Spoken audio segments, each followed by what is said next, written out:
chairman here of the United States Department of Nerds, where we are for the people, by the people, and of the people. And today I'm back with episode 2 of What's in the Box. And it's been a little while to record this, so I'm finally getting a chance to record it. So let's get after today's episode of What's in the Box.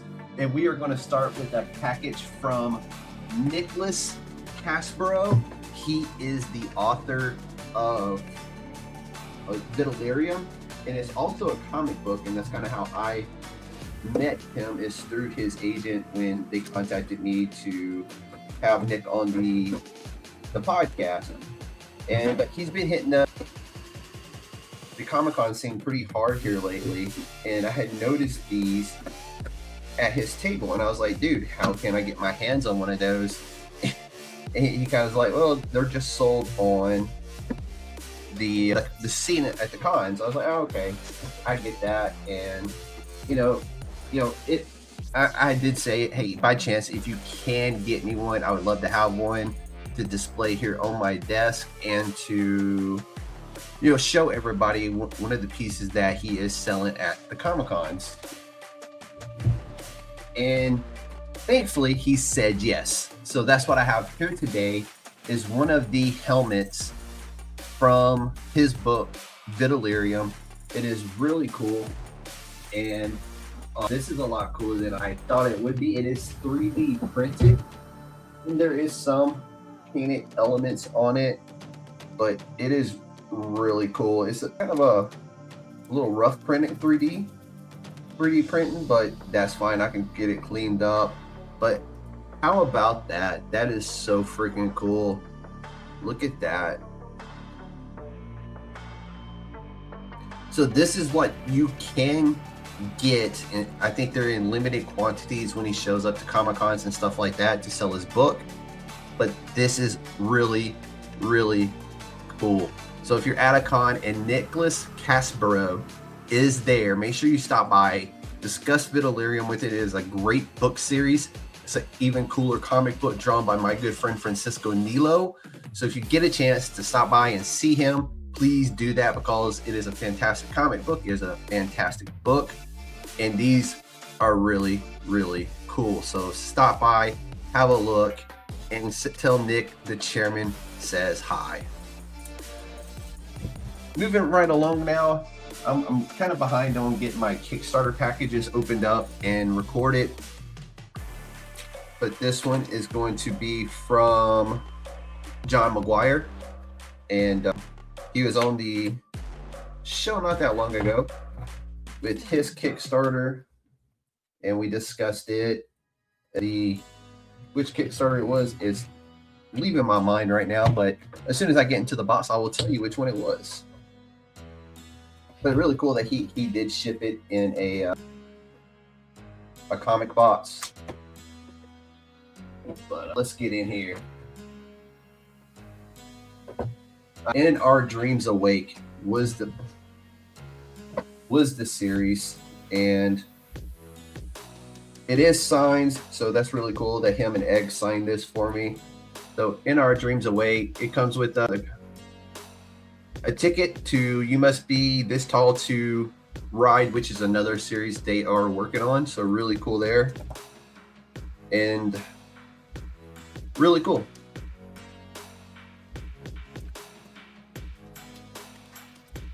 This is such a fun series, y'all. If you run into John at any Comic-Con, stop by, say hi, buy this book. It is a really, really fun series that I've gotten a chance to read.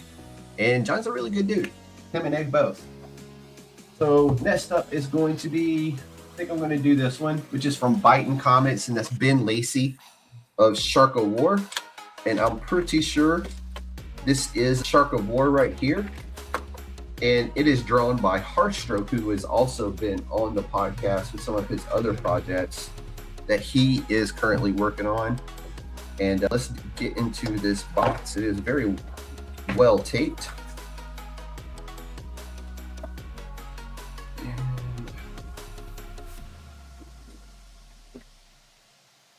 I'm trying not to cut the comic as well, so trying to be careful. But let's get these out of here.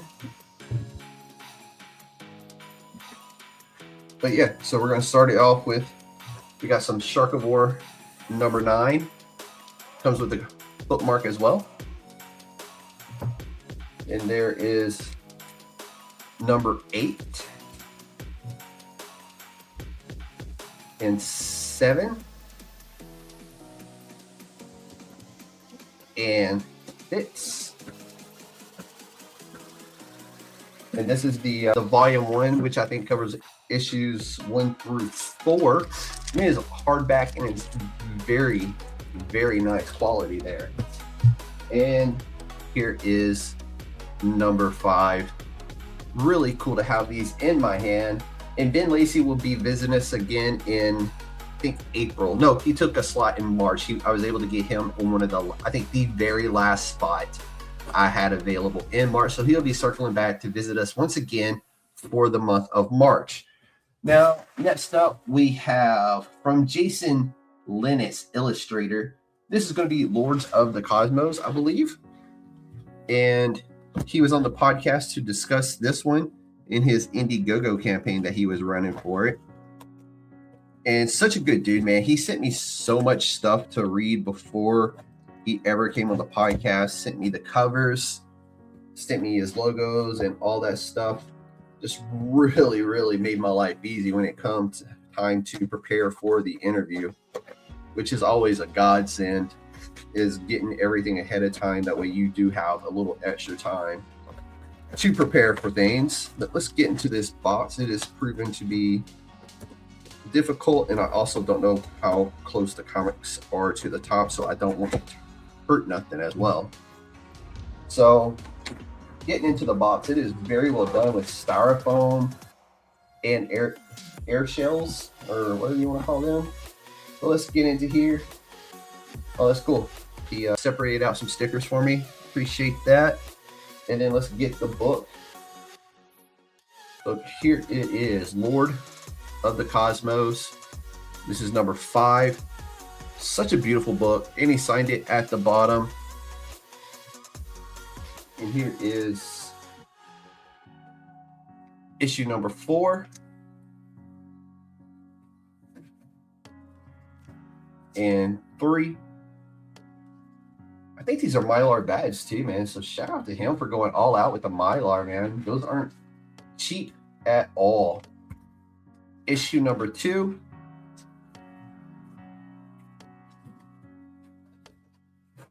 And issue number 1.